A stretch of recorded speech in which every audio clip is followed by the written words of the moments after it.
What's going on, Junkie Nation? Gorgeous George and Goes are back with another MMA superstar from the other part of the world. He's a Dutch fighter, the Dutch Knight, who actually competes over at one championship, not just one title, but two titles he owns, middleweight and light heavyweight. He's also one hell of a grappler. If you didn't catch his grappling match against Andre Galvao a few months ago, you missed a good one. So we're happy to have you, Reinier de Ridder. Call you RDR if you don't mind. How are you, sir? I'm doing very well. Chilling here on the beach for a couple of days. Did a bit of an America tour, and having fun with the kids right now. Chilling a bit, and then next week back to training. Okay, kids as in your own kids, or do you have some sort of a camp going, or what's going on over there? No, I made that myself. Got it. All right. Do you chill at the beach, or do you actually do any of the activities like surf or ride jet skis or anything like that? Yeah, I sail a bit. I'm a sailor back home. We used to sail a lot as a kid, so I sailed the boat here a bit. Had some fun. I lift some weights. I always train every day, but not as hard as normally. And it's pretty busy. Two young kids, man. One is 1 year old, the other is 3 years old. So I got my hands full anyway. Got you. All right. Well, let me ask you this before you get to mixed martial arts. How did you get so great at Brazilian Jiu-Jitsu? At what age did you start, and when did you just start taking it to it? Because you're high level Brazilian Jiu-Jitsu, especially for MMA. Yeah, definitely. I have been in judo as a kid, so I started at 5 years old. I went all the way till 15, 16. Then I got into girls and party and bullshit for a few years. And then at 19, I switched cities. I went to study in Breda, and was looking for a judo gym, but wasn't really much out there. Then I heard about jiu-jitsu. I thought, let's give it a try. So I went to a gym there, came there, was only white belts, a few blue belts. And I did pretty well, actually. Choked everybody out, threw them around. So I said, fuck this shit, jiu-jitsu is bullshit. I'm not doing this ever again. But then a couple of months later, I was talking to a guy I was in an internship with together. And he told me, you didn't go to the right gym. You should come with me. We'll go to a different gym. I went there the first time. And small guys choked me out, didn't do too well, so I got interested. And then from 19 years old, I started jiu-jitsu. Got into MMA pretty quickly afterwards. Yeah, put in some time and found that I really liked it. I'm a pretty obsessive guy. When I get into something, I think of nothing else. And it's 10 years later, 11 years later, and still, every night I dream about jiu-jitsu. I go to bed, I think of positions, think of chokes. So I think that's the reason I got pretty good. Okay, well, that's great. You went in there, taught a few lessons, and then you were humbled, and now you became obsessed with it. It's really, really remarkable, like I say, how lethal of a weapon your jiu-jitsu has been in your career, in your MMA career. And I wanted to ask you, are there any MMA fighters that you would say you enjoy watching them, the way we enjoy watching you, just because of their jiu-jitsu and how they use it in their MMA careers? Yeah, definitely. There's a lot of guys, man. I just before this I was in Texas. I trained with Gordon and with Gary. Gary Tonan's jiu-jitsu is crazy. He's in one as well. Really enjoy watching what he does. It's very explosive. Very different from mine because I'm very tight. I take my time. I compress the guys, but he's very explosive, so it's fun to watch him. Before I was in Florida and I trained with Buchecha. He's doing amazing work in one right now as well. I think he has already like 4 wins or maybe 5 wins. His jiu-jitsu is great, as we know, but his striking and his wrestling is getting a lot better as well. And from the moment I got into jiu-jitsu and into MMA, I've always liked Damian Maia. His style is very close to mine, and I really enjoy what he does jiu-jitsu-wise. Oh, yeah, that was a really, really good one. All those guys you mentioned are really, really great fighters. But I remember Damian Maia, when he first stormed the scene, he was doing really well. And then he ran into a problem where he realized, I'm way more dangerous if I obsess myself with wrestling and getting the fighter down and applying my top game And so one thing he told us was he went to Chicago, I believe. Maybe Goes can correct me, but I believe the story goes he went to Chicago and he went to one of the universities out there, and he did it for like 3 to 6 months, working on different, techniques or whatever. And but he said it took me getting into the wrestling room, and then all of a sudden Maya's game was a little bit different. He wasn't as comfortable being on his back. He really, really wanted to be on top. And that guy had an amazing career. He was a welterweight title contender and a middleweight title contender. He came up a little bit short on the belt, but still he had a long career. So that was a great name for you to choose and pattern yourself after. I wanted to get your. Oh, did you want to say something? Yeah, I want to say I'm a bit different because I have a judo background, so the takedowns are already there. It's something I always focus on, and it's very important for me. And he got into the wrestling part a bit later. Yeah.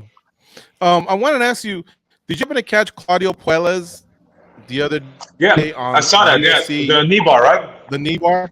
Yeah. What do you think of the leg lock attacks in MMA? I mean, I know that it's all the rage in the jiu-jitsu world. But in MMA, obviously you can get hit too. But what do you think of his style, and what do you are you a big fan of leg lock for MMA? I like to avoid leg locks as much as possible. They always try to go for my legs because I have long legs. So everybody tries to take my knees home, take my ankles home. But I really like leg locks in MMA, but the danger is very high as well. You saw last time Gary was out. Gary fought Tan Lee for the lightweight title, featherweight title. Yeah. And you see, you can't go on bottom too much in MMA. The risk is just too high. If you get hit with a couple of shots, the night fight might be over. So I train them, I use them sometimes, but my focus is always to go on top because that's where I'm safe. Right. All right. Now, as far as MMA goes, you're 15-0 in MMA. You're a 2-division champion. You have a title defense. How do you want to handle your next fight? I don't see a fight booking as of yet. What would you like to do next? So we're talking about Big Dash, Vitaly Big Dash. He just beat Ong as well a couple of weeks ago. That's the interesting one. He's the number one contender at middleweight, so he can get his shot. After that, or maybe because the Russians are kind of hard to get out of Russia right now, as you know, maybe I can do something in between. I've been talking about heavyweight. I got the middleweight strap. I got the light heavyweight strap. I'm tall. I'm rangy. I think I can do the same thing at heavyweight. So I've said I'd be down to get that third belt as well. Look at this guy. A lot of options, but I think Big Dash is next first. I like it. It's interesting when we talk to fighters, like George mentioned, you have an undefeated record. Every once in a while, a fighter will get the loss and they'll say, losing was the best thing that could have ever happened to me. However, we never hear that from the undefeated fighter. We never talk to the undefeated fighter. They go, man, I wish I would just lose so the greatest thing could ever happen to me. How important is that 0 behind your name? Do you kind of get a kick out of it as well?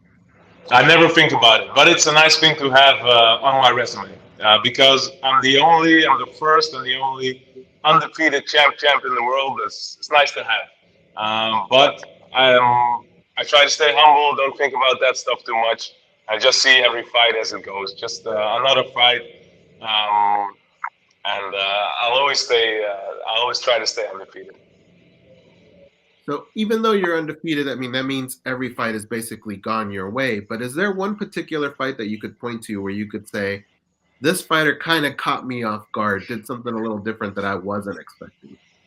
So last time with Galvao, he really surprised me by pulling guard, and I didn't finish him, so it doesn't really feel like a win or whatever. It mostly feels like a loss. But there was another one, Leandro Ataides. This was the fight before I fought for the title, so 4 fights ago. And he was the first one I was unable to finish. So before that, I finished every one of them. So that was a very interesting fight for me. It was hard to get him down. It was a grueling fight. I went 3 rounds, very hard, took a lot of shots, gave a lot of shots. It's one that's always in the back of my mind. The only one that got away, and it might be one I would like to see again in the cage. do you have the same love for judo that you have for Brazilian Jiu-Jitsu? Definitely, I love judo. I still use it a lot, so my takedowns are all based in judo. A lot of hip throws, a lot of trips, all that stuff. And I think it's a big benefit for me that I have that in my back pocket. But to compete in jiu-jitsu, in judo or in jiu-jitsu, the rules get in the way a bit in both those sports. The rules are so limiting. It's not about fighting anymore. It's mostly about getting points, which is why I got away from both of them. MMA is much more pure. The best man wins, and it's not always the case in judo or jiu-jitsu competition, unfortunately. Well, I'm glad you said that because you're kind of taking it hard that you didn't finish Galvao. I thought it was impressive that you went the distance and it was a draw. Just as impressive as if Galvao were to fight you in MMA and get out of there with a draw, trust me, he would be happy than taking the L, and you would probably feel like you took a loss. So I hope you look at it that way, man. What you did was pretty amazing. Like, this is one of the all-time great submission grapplers, but I know you're very competitive, so maybe that's why you feel that way. I have this drive, man. I think I've been born with it, but I have this drive to beat everyone. I want to be the best at everything. If it's a game of chess or a game of cards or whatever, nobody beats me in anything. I always win. I like to win. What about ping pong? Ping pong, anything, man. I gotta be the best at everything. Yeah, I'm good at everything, man. You want to go? All right. You can ask Goes. I've taught a few MMA fighters a lesson at ping pong. Most recently, Ricardo Lamas, former WEC and UFC featherweight. I had to teach him a little bit of a lesson. I beat him 7-6. We didn't go to 21 because I have a bad knee, and to be honest, he was probably going to come back and beat me. But I got him at 7. Man, that dude still doesn't let me forget about it. He wants to play and play and play. So I know those competitive juices that you guys have, man. You combat sports athletes, you take it it's hard. It's crazy because when I play a game of chess, I get the same feeling when I get when I step into the cage. It's annoying at times, but it's just something that's inside of me. Did you play football, by the way, growing up in Holland? No, not really. No. Yeah, outside, and I played in the streets and stuff, but never competitively. I've never liked, for some reason, the team sports is not for me, because then if you win, it's not always you winning. If you lose, it's not always you losing. So that's what I liked about judo and the combat sports. That if you win, it's all you. You did that. You achieved it. If you lose, you fucked up. Let me give you my theory. You tell me if I'm right or you're right. Because a lot of MMA athletes have told me that before, and I always ask them, usually in person, because I want them to have the chance to hit me after I say this. But did you possibly suck at football, and that's why you say that, or were you actually pretty good, but you really just feel like I only like to maybe I sucked a bit too. Yeah. I love it. The honesty comes out. All right. No problem. I suck at all the sports except ping pong. I'm all right. But the only reason I brought it up is because right before we were interviewing you, I knew we had a few minutes, and there's a gentleman named Eric Ten Hag who's going to be managing our Manchester United soccer team. So I was just wondering if you knew anything about him. Yeah, I know some stuff, but the soccer, the football is so fucking boring to me, to be honest. It's very popular back home, and everybody watches it. And I go to games sometimes because I like the camaraderie, and the show is good. But 90 minutes of guys kicking a ball around, it's too boring. You ever get in a fight at a soccer match? Not yet, but I'll try next time. All right. Do you know a guy named? Well, I'm sure you do. Henry Hooft. He used to love to go to soccer games. He told us some great stories. You Dutch are wild, man, at soccer games. I was just there a couple of weeks ago. So this trip, I went to Aruba first, one of the Dutch islands here in the Caribbean, and then I went to Florida after. I stayed there for a week, trained with Henry and the guys there. With my former opponent, Aung, and Dricus du Plessis is an upcoming middleweight in the UFC right now. A lot of all those big names there I trained with. After that, I went to Texas, trained there for a week, and now I'm here to relax. So I got to spend some time with Henry as well, and he's a great guy, man. He has a lot of stories, as you said. You're not shopping for a new team or anything like that? You were just basically, just getting fresh looks by traveling around? Is that what it was? Yeah, just some fun traveling around with the family, see the States for the first time. I've been to New York once, but it's a long time ago. Right. But I'll be back training at those places after the next fight. I want to prepare for my fights back home. I got my own guys. I got Gegard Mousasi as my main training partner. He's talked about you, yeah. Yeah, I got the right guys around me. I don't want to prepare for a fight anywhere else than at home.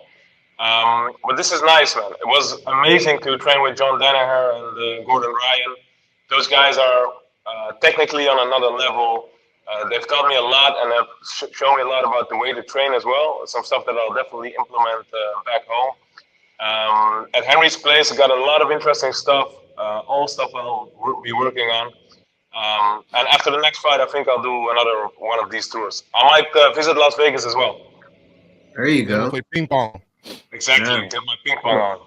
We can't really offer you great MMA advice, but what we can give you is good travel advice. You right? Are you receptive to that? I'm very receptive. Here's what you do. I know you said you have your family, you have young kids. I'm sure they're. You leave them at home. Here's what you do. You tell them, the junkie guys. Tell the junkie guys they were late, so and those guys are so unprofessional. They didn't make it on time. Go out there for like an hour, dude. Do what you want, and just blame it on us. I will. I'll tell them, honey, you can't come this time. I have a lot of business to do in Las Vegas. I have to train, have to meet with everybody, do a lot of interviews. So don't come this time. Leave the kids at home, and we'll party a bit. Play some ping pong and party. There you go. Hey, just a couple more things. Did you hear about the big announcement the One Championship made where Amazon Prime is going to carry at least 12 events per year for One Championship? How big is Amazon in Holland? And what did you think of the announcement? I think it's very cool. You should tell me a bit about what it is, because it's Amazon on TV, or is it like Netflix? So Amazon, obviously well known for their delivery, has now what's called their Prime channel. They've come up with original programming, but they have a huge subscriber base. So their original programming is starting to kind of grow like how Netflix did. It can be seen worldwide. And so now they're going to carry events. It's going to definitely expand the audience for sure. Because it has like 200 million subscribers, I read. So that's crazy. That's amazing. Yeah, so they have original programming for like TV and movies, live events, and they've done some soccer, if I'm not mistaken, as well, or football, music as well. So yeah, they have a huge subscriber list. It's big, and hardcores know about One Championship. We stay up at night or wake up early to watch it. But it's getting to that mainstream audience where this is going to be big. Yeah, I think so. I think it's going to be a big step. They've been talking about it the last couple of weeks. When I was in Singapore last time, they told me something was coming up. And this was something that's cool. It's very cool. I hope it does well. I think One is taking over, man. They're taking so many big steps. Step by step, they're growing. And it's cool to watch, and it's cool to be a part of that. Is One your home for the foreseeable future, or are you close to a point where you can become a free agent and see if you're courted? Again, you speak English. You're a finisher. You finish fights. You're a champ. So I'm sure other organizations would like to speak to you if they had the opportunity. Tell us about that. How entrenched are you with One Championship, and where are you at in that regard? This is always a hard thing to talk about openly, of course, but there might be a future. In the future, there might be a point where I can talk to other organizations. Yeah. Mm-hmm. All right. Well, hey, like I said recently, I don't know if you're familiar with Kayla Harrison. She had an opportunity to possibly go to UFC, Bellator. She had some offers. Eventually, she went back to PFL, but at least she got tested. At least she had the opportunity to test the free market. And that's what's exciting about free agency, is you really find out your worth and your value So Yeah, definitely. I know it's difficult for MMA fighters to talk about, but I think it's one of the more exciting times for an athlete. Yeah, and it's very important for people who fight in the UFC or in any other organization. If there's competition, fighters make the most money. So it's important for us. We have a small opportunity to make good money, to support our family, to invest in the future. So the more competition there is, the better. And now there's Bellator, there's UFC, there's ONE, there's PFL, all good organizations where there's money on the table. So if I go to free agency soon, then I'll be interested in talking to everyone. But I'm very happy with what ONE is doing, with what they're offering me. So we'll see. Yeah. Well, I did think of one last thing. We just interviewed Ray Cooper. He said, "I'm the best welterweight out of all of them," and that he included. Oh, well, basically that's what he said. And I wanted to ask you, how do you feel in regards to the two weight classes that you're in when you've watched the other champions in other leagues? I'm sure you have that same type of confidence as well that you could compete with any of them. But I guess let's hear it from you. How do you feel you would compete? So my brother from another mother, Gegard Mousasi, I train with him twice a week. He's the middleweight champ at Bellator, and I have a lot of respect for him. And I get by training with him, I know my level. I know I can hang with the best of them. If I look at like Israel Adesanya, the way he moves, his style, it's like tailor-made for me, man. That guy is the easiest fight for me at middleweight around in any in the top 10 in the world, man. The way he moves, he's so easy to be taken down in the open space, man.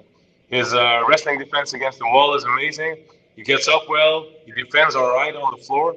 But I think I can choke that guy out easily, man. Fair enough. All right. Well, that's what we wanted to hear. I mean, it should be that way. The champions should be confident. I don't know about easiest, but hey, if that's how you feel, then that's your quote. But yeah, Mousasi's solid. Mousasi's solid as well. So the fact that you've been able to test yourself, I'm sure with versus Bellator champion, a former Strikeforce light heavyweight champion, a guy that's beaten heavyweights at Pride.